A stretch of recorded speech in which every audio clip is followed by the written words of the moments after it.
Hello hi అండి. ఈరోజు ఏం చేసుకున్నామో చూద్దాం రండి. చూడండి, వేడివేడి అన్నం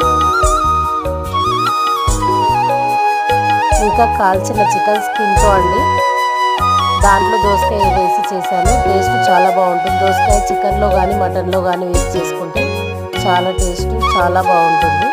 చూడండి ఇప్పుడు టేస్ట్ ఎలా ఉందో చూద్దాము.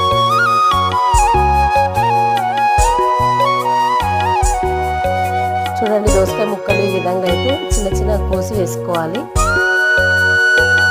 చికెన్ టేస్ట్ అనేది చేంజ్ అవుతుంది, చాలా బాగుంటుందండి. నిజంగా టేస్ట్ అయితే చాలా బాగుందండి. అలాగే దోసకాయ చికెన్ రెసిపీ కావాలంటే ఫుల్ వీడియో అప్లోడ్ చేస్తాను, చూడండి. అలాగే నా వీడియో మీకు నచ్చినట్లయితే చిన్న లైక్ చేయండి, షేర్ చేయండి. అలాగే ప్లీజ్ సబ్స్క్రైబ్ చేసుకోండి.